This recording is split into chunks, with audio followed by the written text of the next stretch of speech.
الحمد لله وكفى وسلام على عباده الذين اصطفى أما بعد أعوذ بالله من الشيطان الرجيم بسم الله الرحمن الرحيم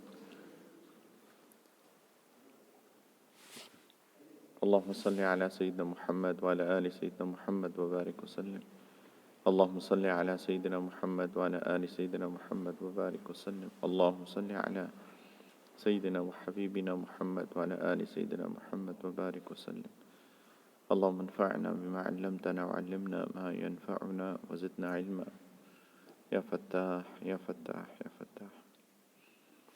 الحمدللہ کہ ہم لوگ ترمذ سے کچھ فاصلے پر یہ جو شہر ہے جس کو آج کل شوراباد کہا جا رہا ہے، لیکن میں بات کر رہا تھا شیخ زاہد سے تو غالباً اس کا پرانا نام بوغ ہے، بوغ غین کے ساتھ. So Sheikh Zayed was saying that it is highly likely that this place is called Bugh, and that's where Imam Tirmizi rahmatullah alayh was born, in Bugh. Bugh میں ان کا پیدائش ہوئی اور یہیں پہ ان کی قبر مبارک ہے.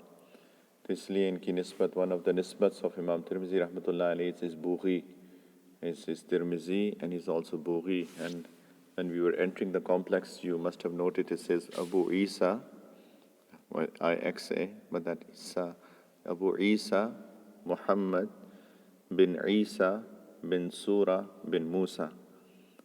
And his kunyat is Abu Isa, and his name is Muhammad bin Isa bin Surah bin Musa. And as I said, I repeat, کہ ان کا جو نسبت بوغی بھی ہے، ترمذی بھی ہے، ترمذ کی وجہ سے.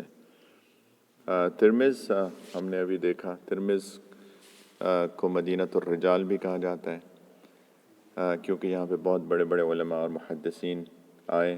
تو رجال یعنی رجال اللہ، صرف آدمی نہیں، رجال اللہ، تو مدینۃ الرجال بھی کہا جاتا ہے اس کو. اور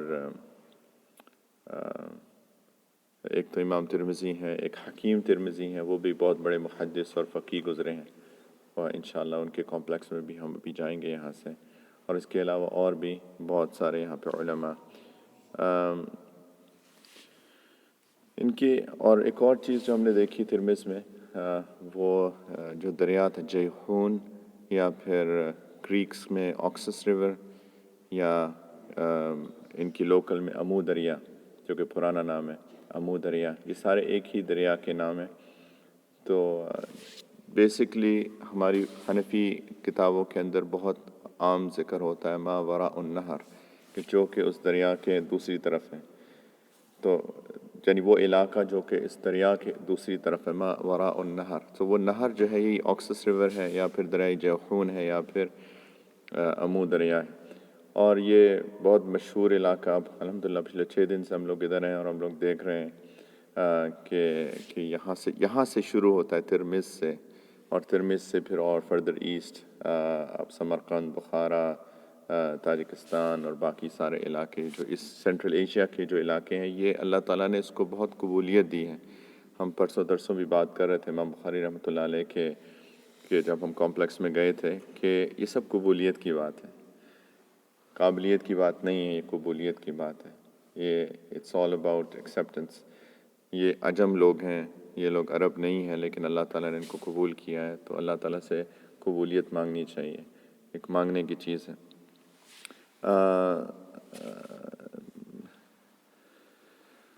تو یہاں اگر یہ بوغ ہی ہے، یا اس کے قریب بوغ اگر یہ نہیں ہے، تو یہی بوغ کا علاقہ ہے جہاں پہ امام ترمذی رحمۃ اللہ علیہ پیدا ہوئے. تو ترمذ میں نے بتایا تھا، بار بار بتا رہا ہوں کہ اس کے کئی اقوال ہیں کہ یہ ترمذ بھی ہے، ترمز بھی ہے، ترمز بھی ہے، اور ترمذ بھی ہے. تو لیکن یہ ترمذ جو ہے آپ دیکھ رہے ہیں بورڈز کے اوپر ترمذ لکھا ہوا ہے اکثر، تو یہی مشہور ہے ترمذ. امام ترمذی رحمۃ اللہ علیہ، اب ہمیں پتہ ہے ان کا نام محمد بن عیسیٰ بن سورہ بن موسیٰ، لیکن مشہور امام ترمذی. ان کا سن پیدائش 209 ہجری ہے، کچھ نے کہا 200 ہے، 209 زیادہ راجح قول ہے، لیکن بالاتفاق ان کی جو تاریخ وفات ہے وہ 279 ہجرہ ہے. تو 3rd سینچری اسکالر، ہجری اسکالر میں بات کر رہا ہوں، 3rd سینچری، اور امام بخاری رحمۃ اللہ علیہ کے ڈائریکٹ شاگرد ہیں. ہی از دا ڈائریکٹ اسٹوڈنٹ آف امام بخاری رحمۃ اللہ علیہ. تو انہوں نے امام بخاری سے حدیث پڑھی. شروع میں یہیں پہ رہ کر اس جگہ پہ انہوں نے اپنا علم حاصل کیا. اس کے بعد ان کے بھی بہت اسوار ہوئے جیسے محدثین کے ہوتے ہیں. ہم نے امام بخاری کے بارے میں بات کی تھی کہ اس پہ ٹریول اپروکسیمیٹلی 14,000 کلومیٹرز، 14,000 کلومیٹر انہوں نے سفر کیا ہے، اور بسز میں نہیں، جہازوں میں نہیں، پیدل اور اونٹوں پر. اللہ اکبر، یعنی کوئی آسان بات نہیں ہے. ہم لوگ تو صبح سے لے کر شام تک بس میں سفر کرتے ہیں 8-9 گھنٹے کا، اور ہماری حالت غیر ہو جاتی ہے. لیکن 14,000 کلومیٹر علم کے شوق میں، حدیث کے شوق میں، حدیث کی طلب میں، اور ہم تک اس حدیث کو پہنچانے کے لیے انہوں نے اتنی محنت کی ہے. اور امام ترمذی بھی انہی میں سے کہ ان کے لیے انہوں نے حجاز، مصر، شام، کوفہ، بصرہ، خراسان، بغداد وغیرہ کے بہت سفر کیے اور بہت شیوخ سے کیے. امام بخاری کے بھی شاگرد رہے ہیں، امام مسلم کے بھی ہیں، امام ابو داود کے بھی ہیں، اور بھی بہت، احمد بن منی، محمد بن المثنى، محمد بن بشار، حناد بن السری، قتیبہ بن سعید، محمود بن غیلان، اسحاق بن موسیٰ. جب آپ جامع ترمذی انشاءاللہ پڑھتے ہیں یا پڑھیں گے تو آپ دیکھیں گے کہ امام ترمذی ان اساتذہ سے اپنی حدیث نقل کرتے ہیں. اور تمام اساتذہ امام ترمذی کی بہت قدر کرتے تھے. امام بخاری رحمۃ اللہ علیہ کے بہت خاص شاگرد تھے، بہت خاص شاگرد تھے. بلکہ ایک بڑا مشہور قول ہے امام بخاری رحمۃ اللہ علیہ نے امام ترمذی کے بارے میں کہا کہ من تفعت بک اکثر ممن تفعت بی، کہ تم نے میرے سے اتنا فائدہ حاصل نہیں کیا جتنا میں نے تم سے فائدہ حاصل کیا. امام بخاری کہتے تھے امام ترمذی کے بارے میں کہ تم نے مجھ سے اتنا فائدہ حاصل نہیں کیا جتنا میں نے تم سے کیا. اب انسان بہت حیران ہوتا ہے کہ یہ کیسے ہو سکتا ہے کہ شاگرد سے استاد فائدہ حاصل کرے اور زیادہ فائدہ حاصل کرے. تو اس کی وجہ کیا ہوتی ہے؟ اس کی وجہ یہ ہوتی ہے کہ جب اس شاگرد استعمال کرتا ہے اپنی عقل کا، حاضر باش ہوتا ہے، شوق ہوتا ہے علم کا، پیشن ہوتا ہے، طلب ہوتا ہے، تو پھر وہ استاد سے پوچھتا ہے. اور استاد بھی تیار رہتا ہے کہ شاگرد مجھ سے کبھی بھی کچھ بھی پوچھ سکتا ہے. تو اس کی مجھے پتہ ہے کچھ کلاسز ہوتی ہیں جہاں پہ آپ جاتے ہیں تو آپ ریلیکسڈ ہوتے ہیں کہ یار انہوں نے تو کچھ پوچھنا نہیں، جو پڑھاؤ گے آ جاؤ گے، تو اگر کسی دن تیاری بہت خاص بھی نہیں ہے تو گزارا چل جائے گا. لیکن کچھ کلاسز ہوتی ہیں جہاں آپ کو پتہ ہے کہ you have to be on top of ایوری تھنگ. آپ کو پورا گہرائی کے ساتھ، کیونکہ کہیں سے کوئی سوال بھی آ سکتا ہے، تو آگے پیچھے اوپر نیچے ہر طرح سے جو ہے نا تیاری کر کے جاتے ہیں. تو یہی ہوتا ہے جب اچھے شاگرد ہوتے ہیں تو استاد کو فائدہ ہوتا ہے. استاد کا مطالعہ وسیع ہو جاتا ہے، استاد ہمیشہ حاضر باش ہوتا ہے. تو بہت امام بخاری کو خاص لگاؤ تھا ان سے. اچھا، ایک اور خاص بات، امام بخاری کے شاگرد ہیں لیکن کچھ حدیثوں میں امام ترمذی امام بخاری کے استاد ہیں. کچھ حدیث میں امام ترمذی امام بخاری کے استاد ہیں، کیونکہ ظاہری بات اسفار ان کے بھی ہوئے. تو کچھ حدیثیں جو امام ترمذی رحمۃ اللہ علیہ کو ملیں، جو امام بخاری کو نہیں ملیں اسفار میں، تو انہوں نے امام بخاری کو احادیث سنائیں، یعنی کہ امام بخاری نے امام ترمذی سے وہ کچھ احادیث نقل کی ہیں. تو یہ بھی ان کو ایک خاص چیز ہے.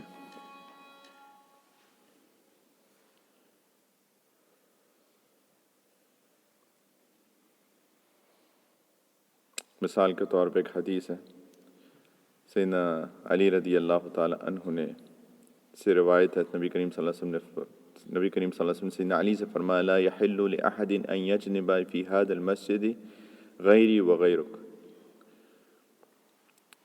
اور اس حدیث کو نقل کیا امام ترمذی نے اپنی کتاب کے اندر ابواب المناقب، مناقب سیدنا علی بن ابی طالب کے مناقب میں، اور پھر کہا کہ وقد سمع محمد بن اسماعیل منی هذا الحدیث، اور پھر لکھا وَأَسْتَغْفِرُ بِهِ. اللہ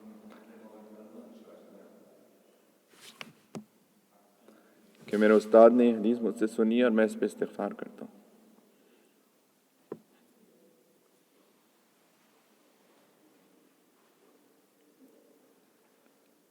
اور بھی کہ مجھے شرم آتی ہے بتاتے ہوئے، لیکن حقیقت ہے بتا رہا ہوں، لیکن مجھے شرم آتی ہے کہ میرے استاد نے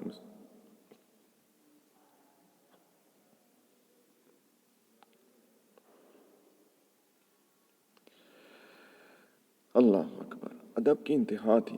یہ وجوہات ہیں. ادب تو ہم دیکھ چکے ہیں، اور کیا دیکھنا ہے. ادب تو ان لوگوں میں ختم ہے. میں نے پوری دنیا گھومی ہے، میں نے ایسا ادب نہیں دیکھا کہیں پہ. میں نے ایسا ادب کہیں نہیں دیکھا.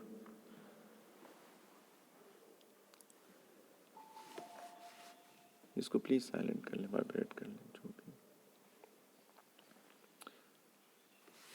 ہر محدث کی طرح غیر معمولی حافظہ. بہت واقعات ان کے بھی مشہور ہیں. شاہ عبدالعزیز صاحب محدث دہلوی رحمۃ اللہ علیہ نے بستان المحدثین کے اندر آپ کے کئی واقعات نقل کیے ہیں. ایک واقعہ نقل کیا ہے کہ ایک دفعہ، اچھا، حدیث کی اجازت کے مختلف طریقے تھے. ایک طریقہ یہ ہوتا تھا کہ کوئی محدث جس کے پاس کوئی احادیث کا مجموعہ ہوتا تھا، وہ کتاب اپنی جو اس کی تصنیف ہے وہ کسی کو بھجوا دیتا تھا. اگر کسی پہ اعتبار ہوتا تھا، اعتماد ہوتا تھا، تو اس کو بھجوا کر اور اس کو بس اجازت دے دیتا تھا کہ میری طرف سے تمہیں ان حدیث کو آگے نقل کرنے کی اجازت ہے. خیر اس کے اوپر بھی بہت کلام ہے کہ یہ حدیث کی یہ نقل کرنے کا کتنا معتبر ذریعہ ہے، لیکن خیر anyway یہ بھی ایک طریقہ ہوتا تھا. لیکن ایک دفعہ ایک استاد نے امام ترمذی رحمۃ اللہ علیہ کو بھیجا ایک نسخہ اپنا حدیث کا.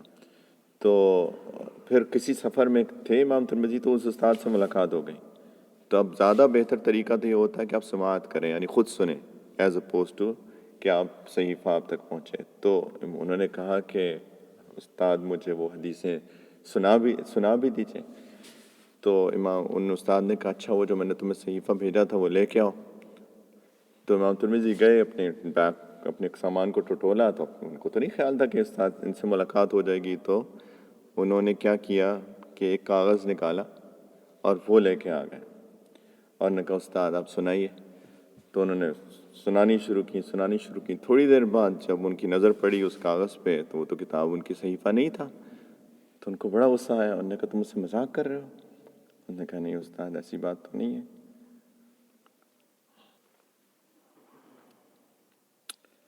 انہوں نے کہا آپ نے جتنی حدیثیں سنائی ہیں ابھی وہ مجھے یاد ہو گئی، آپ مجھ سے سن لیں. ان کو سناؤ.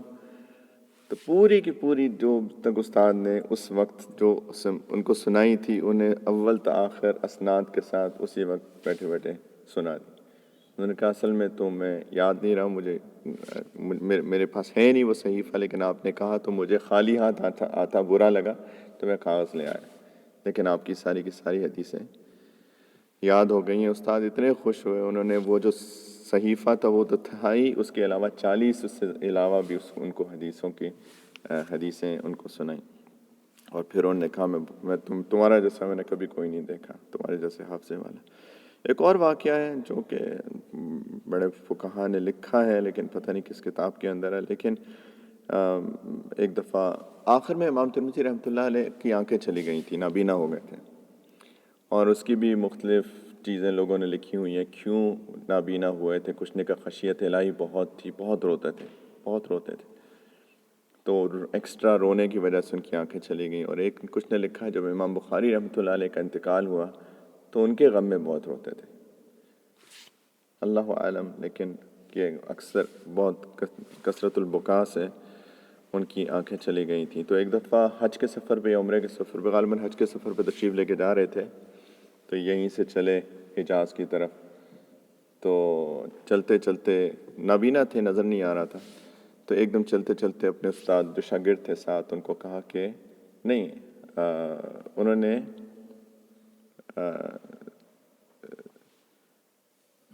سر جھکا لیا اپنا، ایسے چلتے چلتے ایسے ہو گئے. تو شاگردوں نے کہا استاد خیریت ہے؟ کہ مطلب ایسے آپ بالکل دوہرے ہو گئے ہیں، کیا طبیعت ٹھیک ہے؟ تو انہوں نے کہا کہ یہاں پہ درخت نہیں ہے. انہوں نے کہا نہیں حضرت کوئی درخت نہیں ہے یہاں پہ. انہوں نے کہا رک جاؤ. وہیں رکے. انہوں نے کہا یہاں کے قصبے والوں سے پتہ کرو یہاں کبھی کوئی درخت تھا؟ کیونکہ جہاں تک مجھے یاد ہے کہ ترمذ سے یا جب ادھر آتے ہوئے جب اتنا سفر ہوتا تھا تو یہاں ایک درخت ہوتا تھا اور میں نے اس درخت کی ٹہنیوں سے بچنے کے لیے اپنے سر کو نیچے کیا. اونٹ پہ سوار تھے تو انہوں نے کہا نیچے کر دی. تو انہوں نے قصبے والوں سے پوچھا، انہوں نے کہا درخت تھا؟ انہوں نے کہا ہاں یہ درخت تھا، لیکن ہم نے یہاں پہ چونکہ مسافروں کی گزرگاہ تھی تو ہم نے اس کو کٹوا دیا تاکہ لوگوں کو تکلیف نہ ہو. کہتے ہیں اللہ الحمدللہ کہ کہ میری یادداشت ابھی باقی ہے، اگر یہ درخت نہ ہوتا یہاں پر تو میں آج سے حدیث روایت کرنا بند کر دیتا، یہ جانتے ہوئے کہ میرا حافظہ اب کمزور پڑ گیا۔ عجیب ایکسٹراڈنری میموریز۔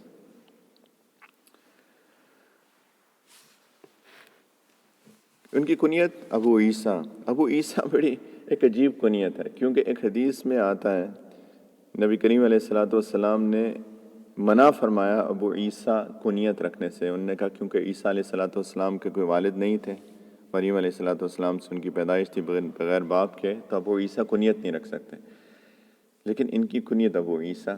تو اس کے اوپر بھی بہت کلام ہے کہ امام ترمذی نے یہ کنیت کیوں استعمال کی۔ میں اس کلام میں نہیں جا رہا، لیکن اس کا بہت ساری چیزوں میں جو میں سب سے مضبوط دلیل ہے وہ میں بتا دیتا ہوں۔ اس میں امام ابو داؤد رحمۃ اللہ علیہ نے اپنی سنن میں ایک مستقل باب قائم کیا ہے کہ حضرت سیدنا مغیرہ بن شعبہ رضی اللہ تعالیٰ عنہ نے اپنی کنیت ابو عیسیٰ رکھی تھی۔ تو سیدنا عمر رضی اللہ تعالیٰ عنہ کو جب پتہ چلا تو انہوں نے اعتراض کیا، انہوں نے کہا تمہیں پتہ نہیں ہے کہ نبی کریم علیہ الصلوۃ والسلام نے منع فرمایا ابو عیسیٰ کنیت رکھنے سے؟ تو انہوں نے کہا کہ میں نے یہ کنیت نبی کریم علیہ الصلوۃ والسلام کی دور میں رکھی تھی اور نبی کریم صلی اللہ علیہ وسلم نے مجھے کبھی ٹوکا نہیں، تو آپ کیوں مجھے ٹوک رہے ہیں؟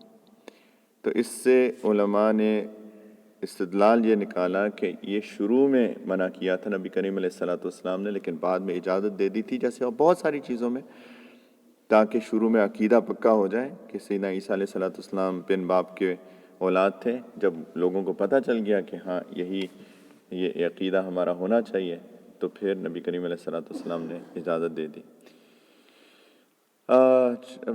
شافعی المسلک تھے، یہ بھی بڑی حیرانی ہے، میں یعنی پورا احناف کا علاقہ اور اس کے اندر شافعی مسلک ہونا اور کئی محدثین کا ہونا، اس کے اوپر بھی بہت ایک کلام کے ڈسکشن ہے، بحث ہے کہ یہ شافعی المسلک کیسے تھے سارے لوگ، کیونکہ یہ تو حنفیوں کا پکا گڑھ ہے حنفیوں کا۔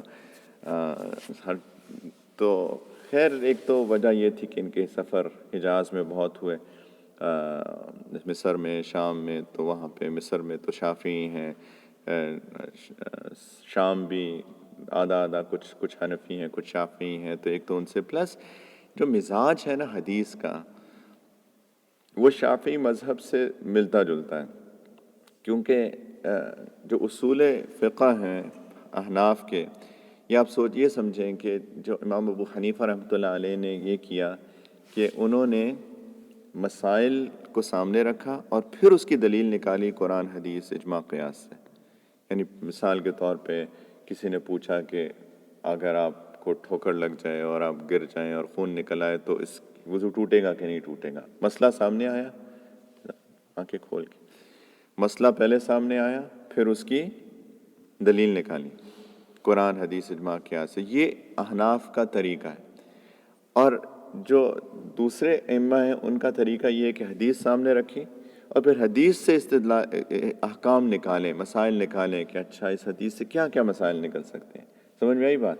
یہ دو مختلف طریقے ہیں۔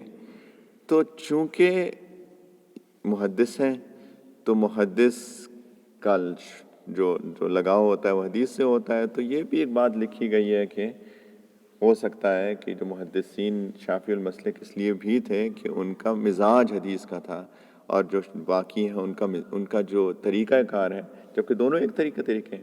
ہم جو لڑکے پڑھتے ہیں، آپ اس کی مثال ایسے ہے، آپ ہدایہ پڑھتے ہیں، وہ صاحب ہدایہ بھی ادھر ہی کے ہیں، برہان الدین تو خیر ان کا لقب تھا، اتنا مجھے پتہ ان کا نام محمد نہیں تھا، ان کا نام کیا تھا؟ نام یاد ہے ان کا؟ صاحب ہدایہ کا کیوں بھائیو، جس نے ہدایہ کا پرچہ دیا، جلد اول کا پرچہ دیا کسی نے؟ ان کو یاد ہوتے ہیں صاحب کتاب کے حوالے، خیر چھوڑیں۔ تو برہان الدین المرغینانی رحمۃ اللہ علیہ صاحب ہدایہ، وہ بھی ادھر ہی کے ہیں۔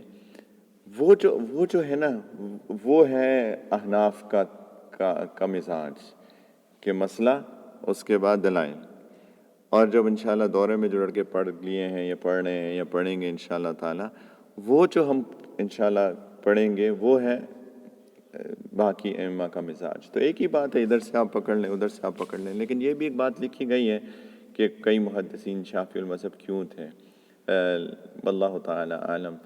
لیکن خیر شافعی المسلک تھے. اور یہ بھی بہت اہم بات ہے بھائیوں کہ فقہ اور چیز ہوتی ہے، حدیث اور چیز ہوتی ہے. فقہ از سم تھنگ ایلس، حدیث از سم تھنگ ایلس. حدیث جیسے میں اس دن بھی مثال دے رہا تھا کہ لکڑی جو ہے اس کی مثال حدیث جیسی ہے، اور یہ جو ڈیسک ہے اس کی مثال فقہ جیسی ہے. مختلف حدیث سے مسائل نکالے جاتے ہیں. فقہ کی تدوین ہوتی ہے. تو اس کو سمجھیں کیونکہ لوگوں کو یہ بات نہیں معلوم. خیر ان کی کئی کتابیں ہیں. امام ترمذی رحمۃ اللہ علیہ کی 3 کتابیں جو آج تک یادگار ہیں. ایک تو جامع ترمذی، دوسری کتاب الشمائل، اور تیسری کتاب العلل. اس کے علاوہ ایک کتاب تاریخ بھی لکھی ہے.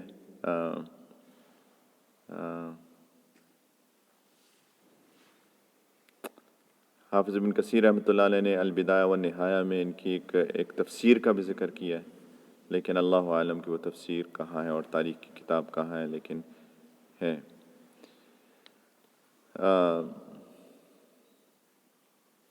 خیر ترمذی کے نام سے جیسے میں نے کہا، ایک تو امام ترمذی ابو عیسیٰ محمد بن عیسیٰ ترمذی جو صاحب الجامع ہیں، ان کا مشہور ہے جہاں اس وقت ہیں. دوسرے ایک ابو الحسین محمد بن حسین ترمذی، یہ بھی بہت جلیل القدر محدثین میں سے، بھی ترمذ سے ہیں، اور بخاری میں ان کی ایک روایت بھی موجود ہے بائی دا وے. اور تیسرے جہاں ہم انشاءاللہ بھی جائیں گے، حکیم ترمذی، وہ زیادہ ان کا وہ اولیاء اللہ میں سے ہیں. although محدث بھی ہیں. وہ لوگ جامع ہوتے تھے، ہماری طرح آدھے تیتر آدھے بٹیر نہیں ہوتے تھے. وہ پورے ان کے اندر جامعیت ہوتی تھی. وہ ہر فن کے اندر ان کو کمال ہوتا تھا. وہ محدث بھی ہیں. ان کی کتاب بہت مشہور ہے، نوادر الاصول، حکیم ترمذی رحمۃ اللہ علیہ کی. تو خیر جو حدیث کی کتاب ہے، یہ اور بات ہے کہ اس کے اندر کچھ ضعیف احادیث بھی ہیں. تو بس انشاءاللہ میں اس سے زیادہ آگے نہیں چاہوں گا. بہت کچھ کہنے کو ہے، لیکن انشاءاللہ تعالی جو لوگ دورہ پڑھیں گے اس میں امام ترمذی رحمۃ اللہ علیہ کی کتاب کے بارے میں زیادہ باتیں انشاءاللہ یہاں کی برکت کی وجہ سے، جہاں کی برکت لینے کی وجہ سے صاحب کتاب یہیں پر ہیں، ان کی تدفین یہیں پر ہے. تو میں جامع ترمذی کی پہلی حدیث پڑھ دیتا ہوں، اور انشاءاللہ جتنی اجازتیں مجھے ہیں ان سب سے آپ سب لوگوں کو اجازت بھی دیتا ہوں. اور اس کے بعد میں آخری حدیث کے لیے مفتی مبین صاحب سے درخواست کروں گا کہ انشاءاللہ وہ آخری حدیث پڑھ دیں. ویسے جب بھی محدث ہمارے اساتذہ نے حدیث پڑھی ہے، حدیث کا درس دیا ہے، اس کا اکثر انہوں نے پہلے حدیث المسلسل بالاولیہ سے آغاز کیا ہے. حدیث المسلسل بالاولیہ یہ سفیان بن عیینہ رضی اللہ رحمۃ اللہ علیہ سے انہوں نے جب بھی اپنے شاگردوں کو حدیث پڑھاتے تھے تو سب سے پہلے یہ حدیث پڑھاتے تھے. اور اس کے بعد سے یہ سلسلہ سورٹ آف جاری ہے، اور یہ مسلسلات میں سے ہے کہ ہمیشہ جب بھی حدیث کا درس شروع ہوتا ہے تو پہلی حدیث یہ پڑھاتے ہیں. اور بہت عجیب اللہ کی طرف سے قبولیت اس کو ملی.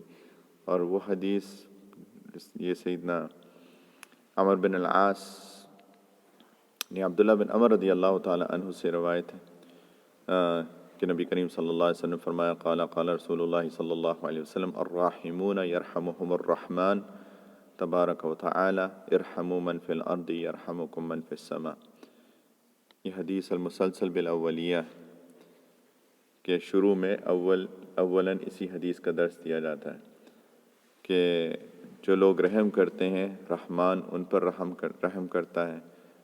نبی کریم صلی اللہ علیہ وسلم نے فرمایا کہ جو لوگ زمین پر ہیں تم ان پر رحم کرو اور آسمان والا تم پہ رحم کرے گا.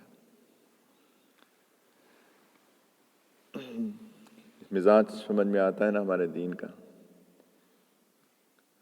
نرمی، رحم، پیار، محبت.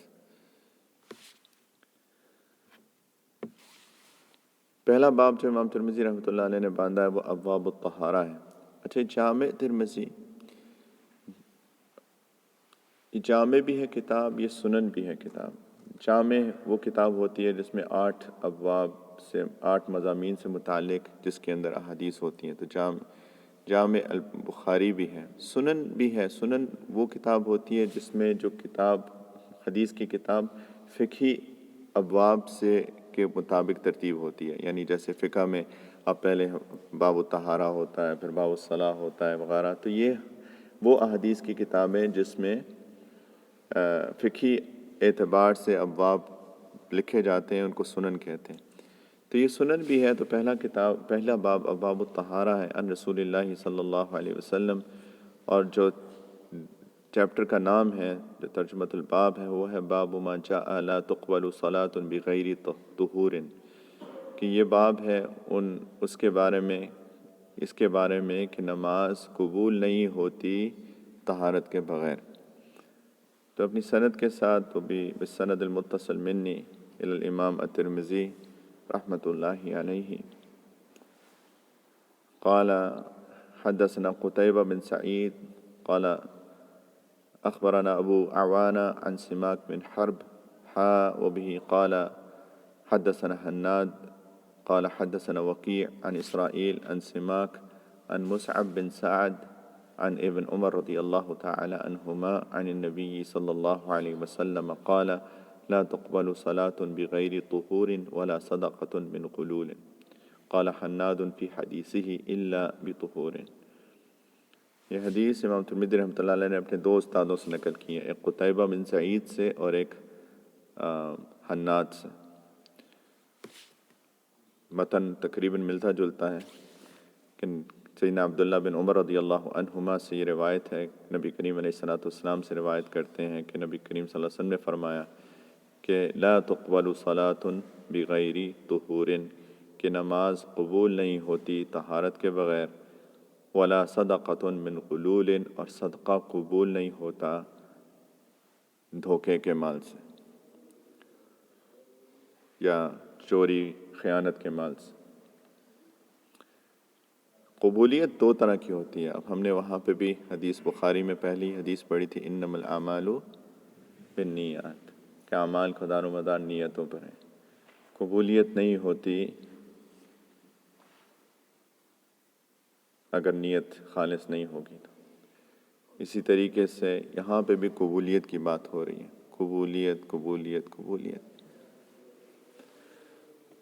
قبولیت قبول جو ہے وہ 2 چیز طرح کی ہوتی ہے، ایک ہوتی ہے قبولیت کہ اللہ تعالیٰ اجر نہیں دیتے اس کا، یہ قبولیت ہے، اور دوسرا قبولیت بمعنی کہ وہ چیز ٹھیک ہی نہیں ہوتی، وہ جائز ہی نہیں ہوتی۔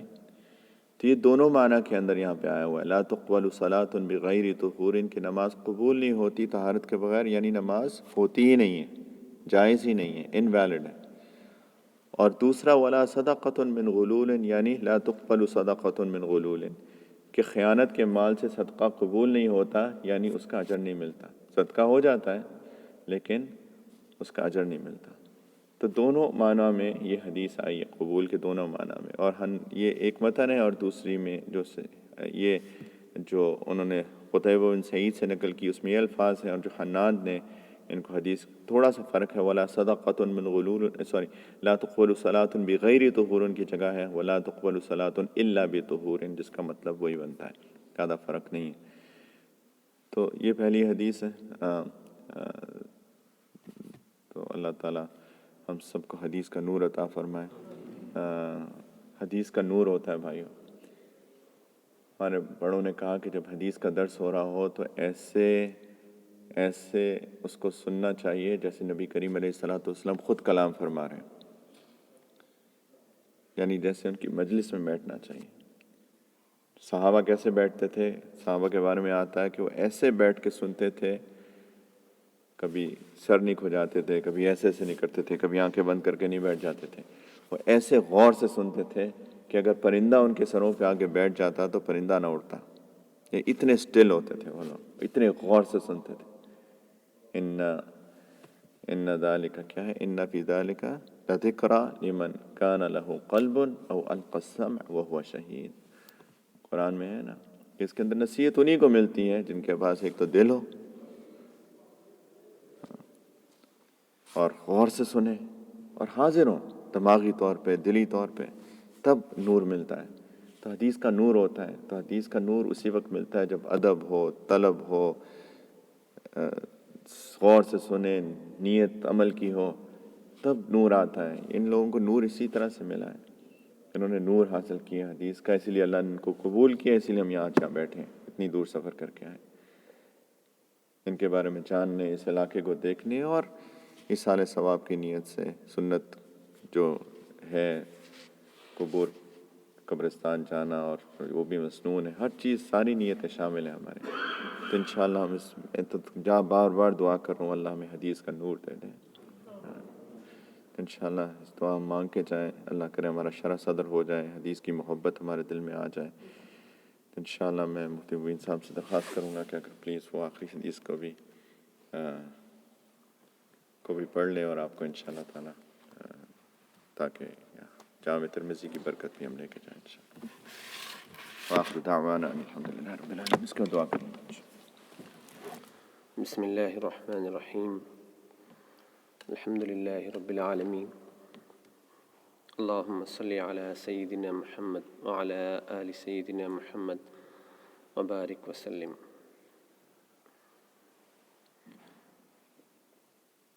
امام ترمذی رحمہ اللہ کی جو کتاب ہے ترمذی شریف کہ جس کے بارے میں بھی شیخ صاحب نے جو تفصیلات بتائی ہیں، اس کتاب کے آخر حدیث کے پڑھنے کا حکم دیا گیا ہے۔ سب سے پہلے میں یہ بتا دوں کہ اس کتاب کے ساتھ دو اور حصے جڑے ہوئے ہیں۔ ایک تو اس کتاب کی تفصیلات کہ اس میں کس طرح اس کتاب کو لکھا گیا ہے۔ امام ترمذی رحمہ اللہ نے کتاب العلل کے نام سے ایک چھوٹا سا رسالہ لکھا ہے کہ جس میں ساری تفصیلات انہوں نے اس کتاب کو کس طرح سے لکھا ہے وہ اس میں شامل فرمایا تاکہ پڑھنے والوں کو، ہم لوگوں کو اس میں سہولت ہو۔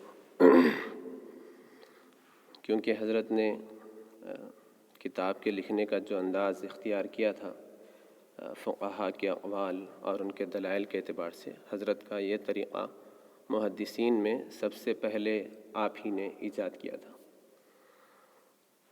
اور اس کے علاوہ بھی کچھ تفصیلات، کچھ ضروری اصطلاحات ان کی خاص تھیں جن کی وضاحتیں آپ نے اس میں فرمائی تھیں۔ اس کے ساتھ ساتھ ایک اور کتاب، ایک اور رسالہ جو شمائل ترمذی کے نام سے مشہور ہے، ہمارے پاس جو کتاب آتی ہے اس کے اندر یہ تینوں حصے اس میں ہوتے ہیں، ایک تو سنن ترمذی، کتاب العلل اور شمائل ترمذی۔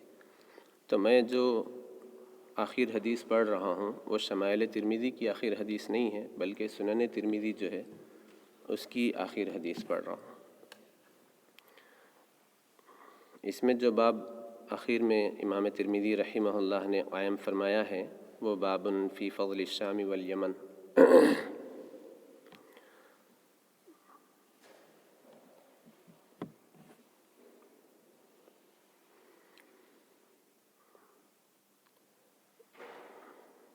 سب سے پہلے تو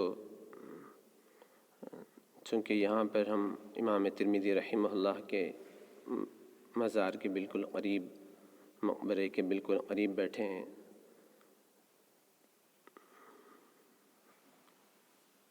میں ہر طرح سے اپنی کمزوری کا اظہار کرتا ہوں، ظاہری اعتبار سے بھی، باطنی اعتبار سے بھی، کہ حدیث کے پڑھنے میں اور اس کتاب کو جس انداز سے امام ترمذی رحمہ اللہ نے لکھا ہے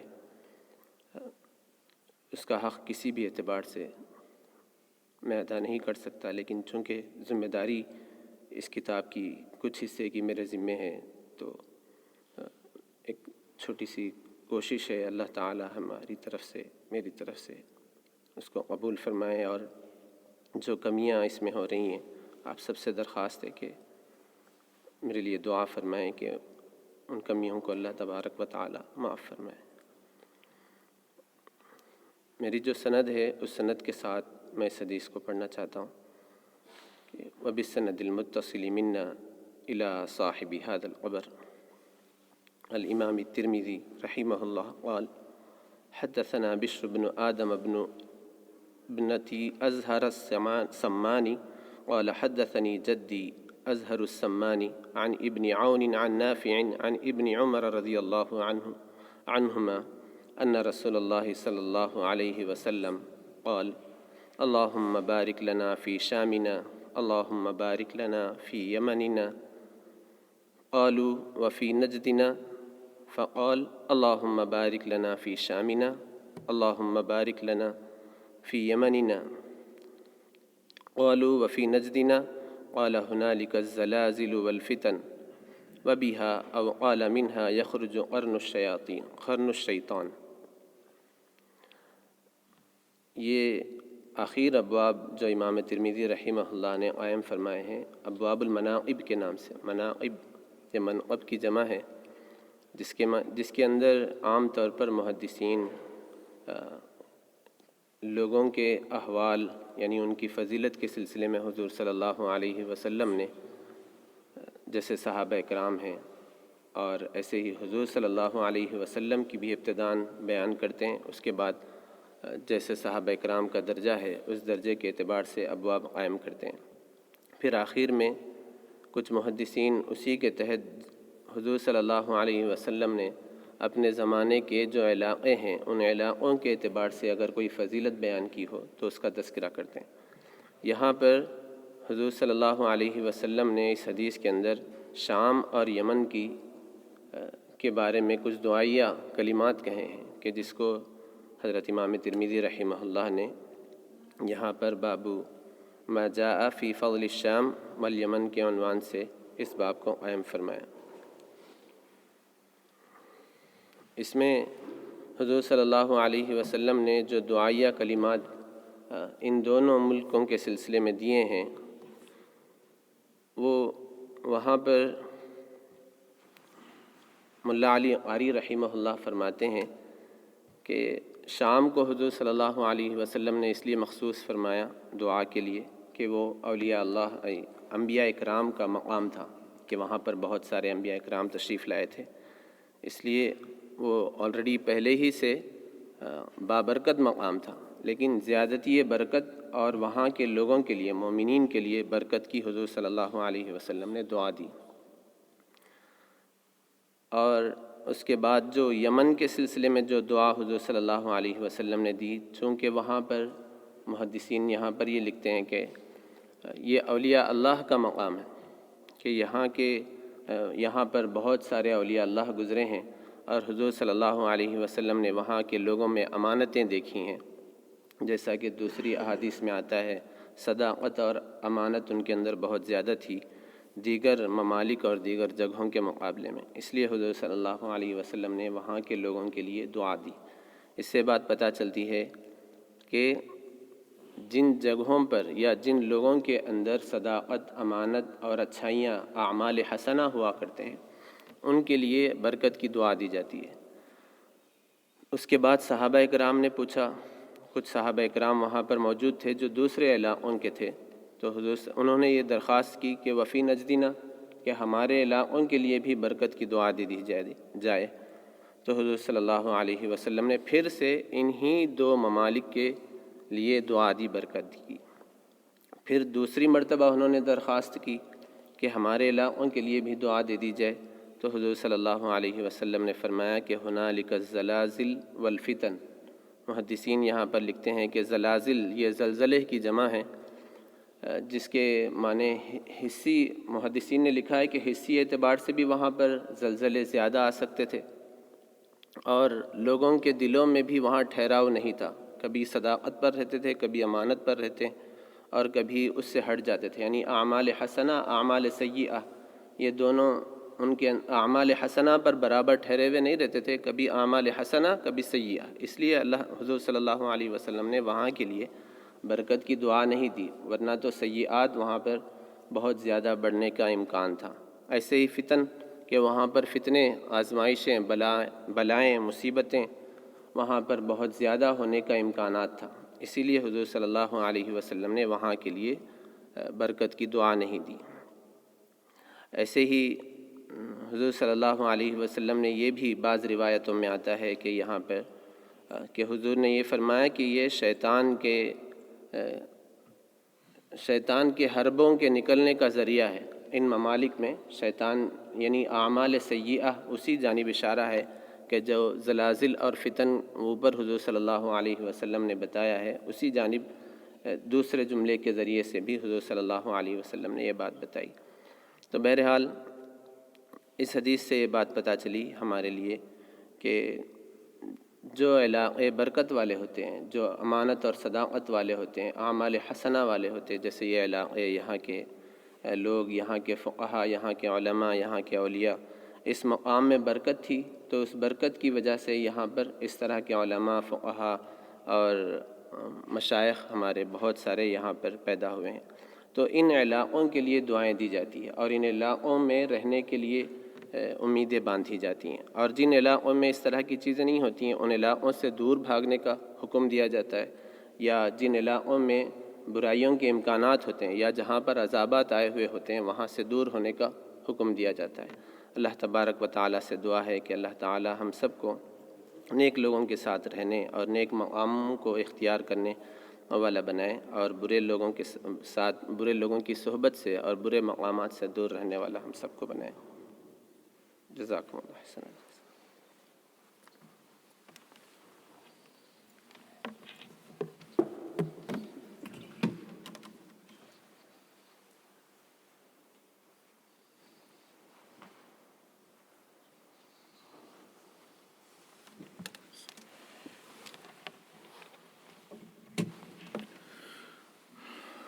الحمد لله رب العالمين، والصلاة والسلام على أشرف الأنبياء والمرسلين.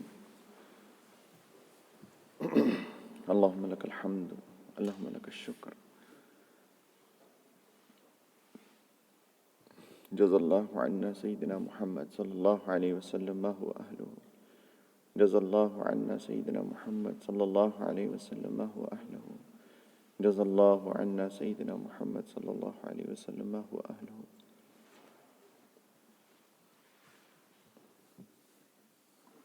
جزا الله عنا هذه الشيوخ والمحدثون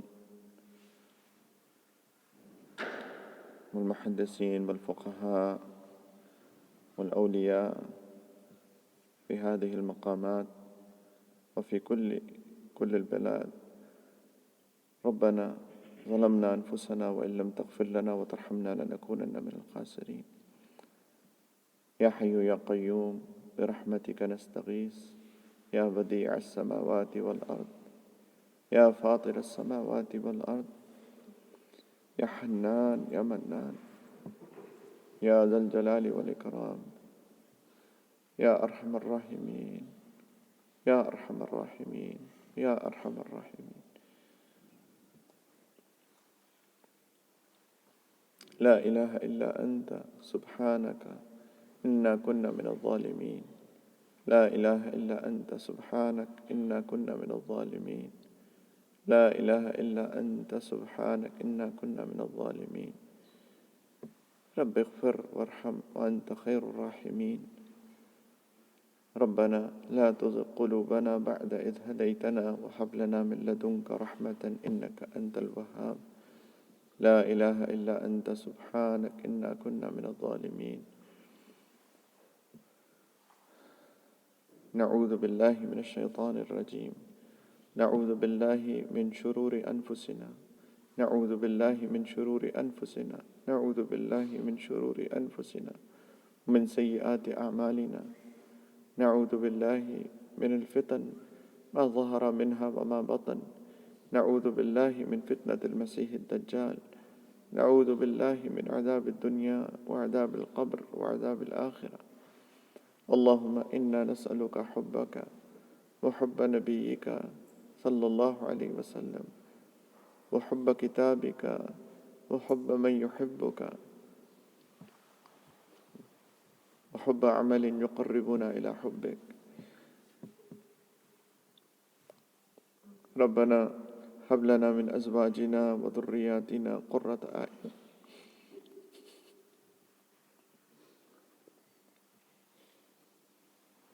واجعلنا للمتقين إماما واجعلنا للمتقين إماما واجعلنا للمتقين إماما.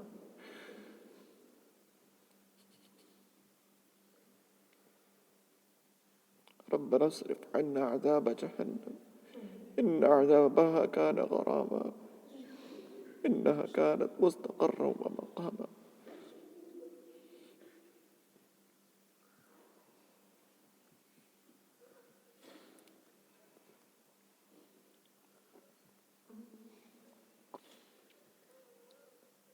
يا أرحم الراحمين ويا أكرم الأكرمين یا ذا الجلال والإکرام، یا ارحم الراحمین، آپ کا دل سے شکر ادا کرتے ہیں یا اللہ، اب ان مبارک مقامات کی یا اللہ ہمیں زیارت کی توفیق عطا فرمائے. پھر مولا یہ اولیاء کے مقام، یا اللہ یہ محدثین کے مقامات، یہ فقہاء کے مقامات، یا اللہ یہ آپ کے رجال اللہ کے مقامات، یہ مدینۃ الرجال کی زیارت، پھر مولا یا اللہ اس کی برکتیں یا اللہ ہمیں بھی عطا فرما دیجیے. میرے مولا ہم آپ کے ان اولیاء کی محبت میں اترائے ہیں میرے مولا. یا اللہ کوئی دنیا کا مقصد نہیں میرے مولا، ہم تجارت کی غرض سے نہیں آئے میرے مولا، ہم دنیا کمانے نہیں آئے میرے مولا، بلکہ ساتھیوں نے قربانی دے کے یا اللہ اپنی تنگی کے باوجود یا اللہ پیسے خرچ کر کے اپنی جان کی، اپنی مال کی، اپنے وقت کی قربانی دے کے میرے مولا صرف آپ کی محبت، یا اللہ ان کی نسبت آپ سے ہے میرے مولا، ان کی نسبت یا اولیاء اللہ ہے. یا اللہ یہ سارے لوگ یا اللہ آپ کے ولی ہیں، یا اللہ ان کی محبت میں بھی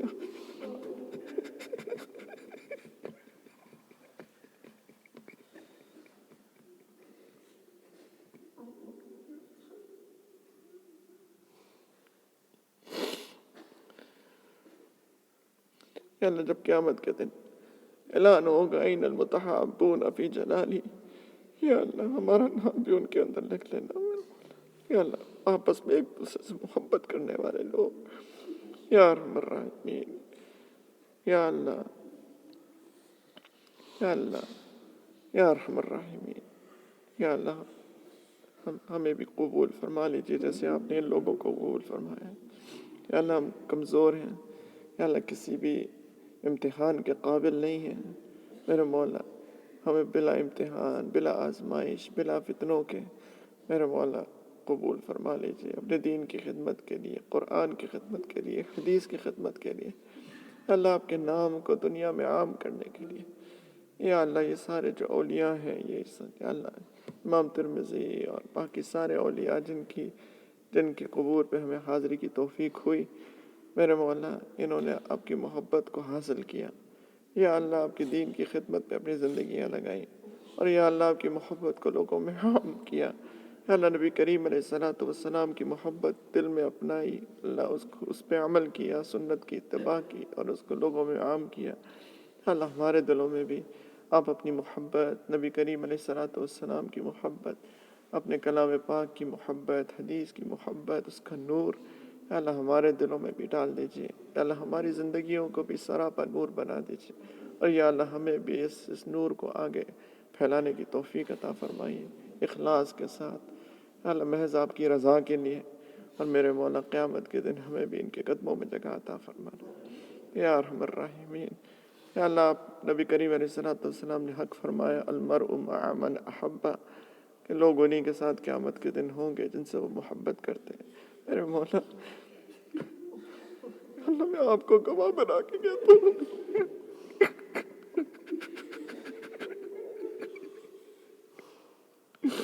اللہ ہمیں ان سے محبت ہے میرے.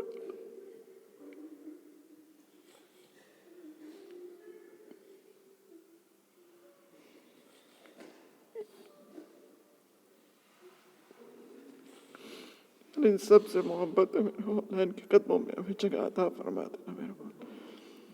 اللہ ان کے قدموں میں ہمیں قیامت کے دن جگہ عطا فرما دینا یا ارحم الراحمین. ہمارے پاس خود کا تو کچھ بھی نہیں ہے میرے مولا، کچھ بھی نہیں کیا، زندگی خراب کر دی، تباہ کر دی، برباد کر دی میرے مولا، ضائع کر دی. کتنی عمر گزر گئی میرے مولا، پتہ نہیں کتنی باقی ہے، آپ جانتے ہیں میرے مولا. یا اللہ یا اللہ یا اللہ، بس ایک یہی آسرا ہے میرے مولا۔ عمل کی اپنے احساس کیا ہے، محض ندامت کے پاس کیا ہے، رہے سلامت تمہاری نسبت، میرا تو بس آسرا یہی ہے میرے مولا۔ رحم کر دینا میرے مولا، رحم کر دینا میرے مولا، رحم کر دینا میرے مولا۔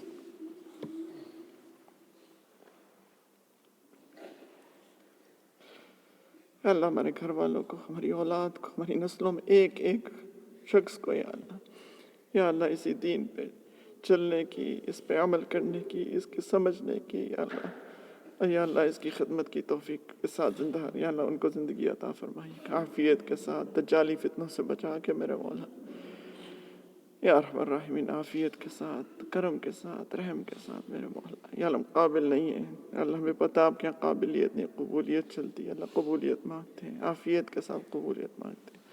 یا اللہ ہمیں صحت عطا فرما دیجیے، یا اللہ روحانی صحت، جسمانی صحت، یا اللہ ہمارے والدین کو بھی پورا پورا اجر عطا فرمائیے، یا اللہ ان کی تربیت ہے میرے مولا۔ یا اللہ آج ہم اس مقام پر ہیں، رب ارحمہما کما ربیانی صغیرا، اللہ ہمارے والدین جو آپ کے پاس واپس آ چکے ہیں میرے مولا، ہماری طرف سے پورا پورا اجر ان کو عطا فرمائی، اللہ ان کی قبروں کو نور سے بھر دیجیے، اللہ ان کے درجات بلند فرما دیجیے میرے مولا۔ یا ارحم الراحمین، ہمارے مشائخ، ہمارے اساتذہ کرام، اللہ جنہوں نے ہمیں یہ راستہ دکھایا، اللہ میں انگلی پکڑ کے چلایا ہے میرا مولا، اللہ ان کو پورا پورا جزائے خیر عطا فرمائیے۔ یا اللہ ان کے بغیر ہم کچھ بھی نہیں تھے، یا اللہ نہ کچھ ہیں، یا اللہ ان کو ہماری طرف سے پورے جزائے خیر عطا فرمائے۔ ان سب فقہا، محدثین، اولیاء جنہوں نے قربانیاں دیں، یا اللہ جنہوں نے ہر طرح کی قربانی دی، اپنے گھر والوں کی، اپنی وقت کی، اپنی جان کی، اپنی مال کی، اللہ محنت کی ہے، مجاہدے کیے، پوری دنیا پھرے، یا اللہ اپنی بغیر کسی سہولیات کے میرے مولا، تاکہ اس دین کی حفاظت ہو، حدیث کا حفاظت ہو، یا اللہ ہماری طرف سے ان کو پورا پورا اجر عطا فرمائیے۔ یا ارحم الراحمین، خیر کے فیصلے فرمائیے، اللہ ہمارے مہات کی مدرسے کی بھی حفاظت فرمائیے، اللہ تمام مدارس عربیہ کی، اللہ ہر شر فتنے سے بچائیے۔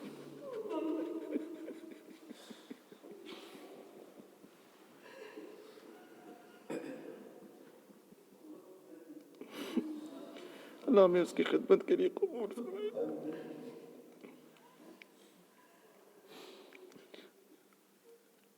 اللہ ہمیں پتہ ہے آپ کو ہماری ضرورت نہیں ہے میرے پاس،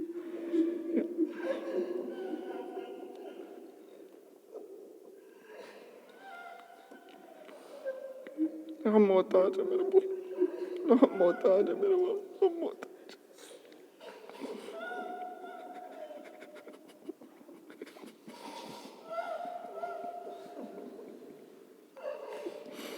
اللہ سارے مدارس عربیہ کی حفاظت، اللہ سارے مدارس عربیہ کی حفاظت، اللہ ساری خانقاہوں کی جہاں پہ اللہ سکھائی جاتی ہے، اللہ ان کی حفاظت فرمائی، اللہ دعوت و تبلیغ کے کام کی حفاظت فرمائی ہے، اللہ اس کو ہر شر فتنے سے بچائیے میرے مولا۔ یا اللہ جس طرح سے عوام کو اس سے فائدہ ہوا ہے میرے مولا، فتنوں سے بچا کر اللہ دوبارہ سے اس کو پھر یا اللہ لوگوں کو نفع پہنچانے والی جماعت بنا دیجیے میرے مولا۔ یا اللہ تینوں حرم کی حفاظت فرمائیے، اللہ حرمین شریفین کی حفاظت فرمائیے، تینوں حرم کی حفاظت فرمائیے۔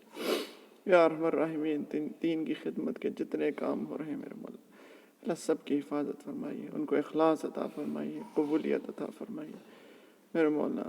یا اللہ ہم دنیا کے بھی محتاج، ربنا آتنا فی الدنیا حسنہ وفی الآخرۃ حسنہ وقنا عذاب النار۔ یا ارحم الراحمین، ہماری حاجات آپ کو معلوم ہے، یا اللہ ہماری حاجات کو غیب کے خزانوں سے برکتوں، عافیتوں، وسعتوں کے ساتھ پورا فرمائیے۔ یا ارحم الراحمین، یا اللہ ساری دعائیں جو ہمارے بھائیوں کی دعائیں ہیں جو پیچھے رہ گئے ہیں، یا اللہ ان کی اور ان کے متعلقین کی جو دعائیں ہیں میرے مولا، سب کی دعاؤں کو اپنی رحمت سے قبول فرمائیے، ہماری دعاؤں کو رد مت فرمائیے میرے مولا۔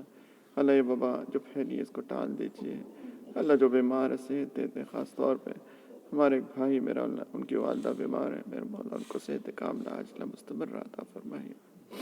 یا ارحم الراحمین، جتنے بھی ساتھی لوگ بیمار ہیں یا اللہ سب کو صحت دیتے، یا اللہ جو بھی مومنین مومنات مسلمین مسلمات آپ کے پاس آ چکے سب کی مغفرت فرما دیجیے میرے مولا۔ یا اللہ ساری دعائیں ہماری قبول فرما لیجیے، جو ہم مانگتے ہیں اور یا اللہ اپنی رضا کے ساتھ، اپنی حفاظت کے ساتھ، یا اللہ اپنے کرم کے ساتھ، یا اللہ ہماری زندگی جتنی رہ گئی ہے اس کو گزارنے کی توفیق عطا فرمائیے، اور یا اللہ اسی پہ ہمارا خاتمہ اپنے وقت میں بالخیر، کلمے کا، یقین کا، ایمان کا، آپ کی ذات حسن ظن کا، آپ کی طرف سے جنت کی، مغفرت کی خوشخبری کا یا اللہ اپنے وقت پہ عطا فرمائیے گا۔ یا اللہ آگے کی منازل قبر کی، قیامت کے دن کی آسان کر کے ہم سب کو جس طرح آپ نے یہاں جمع فرمایا میرے مولا، ہمیں نبی کریم علیہ السلام کے قدموں میں، یا اللہ ان بزرگوں کے قدموں میں، جنت الفردوس میں ہمیں اپنے گھر والوں، اپنے والدین، ہمارے اکابرین، ہمارے اولاد سب کے ساتھ یا اللہ جمع فرمائیے گا یا ارحم الراحمین، اور اپنا دیدار بے حجاب اپنی دائمی رضا عطا فرمائیے۔ اللہ بھائی جتنے آئے ہیں میرے مولا، ان کے درمیان آپس میں محبتیں پیدا فرمائیے، اللہ ان کو ایک مخلص جماعت بنا دیجیے میرے مولا، یا اللہ عالی اخلاق والی، اعلیٰ کردار والی میرے مولا، میٹھی زبان والی، دین کی گہری سمجھ والی، یا اللہ صاف دل والی میرے مولا، محبتیں بانٹنے والی جماعت بنا دیجیے میرے مولا۔ اور یا اللہ باقی جتنے بھائی ہمارے ساتھی پیچھے رہ گئے جو نہیں آ سکے اپنی وجوہات کی وجہ سے، اللہ ان سب کو بھی ان دعاؤں میں شامل فرما دیجیے۔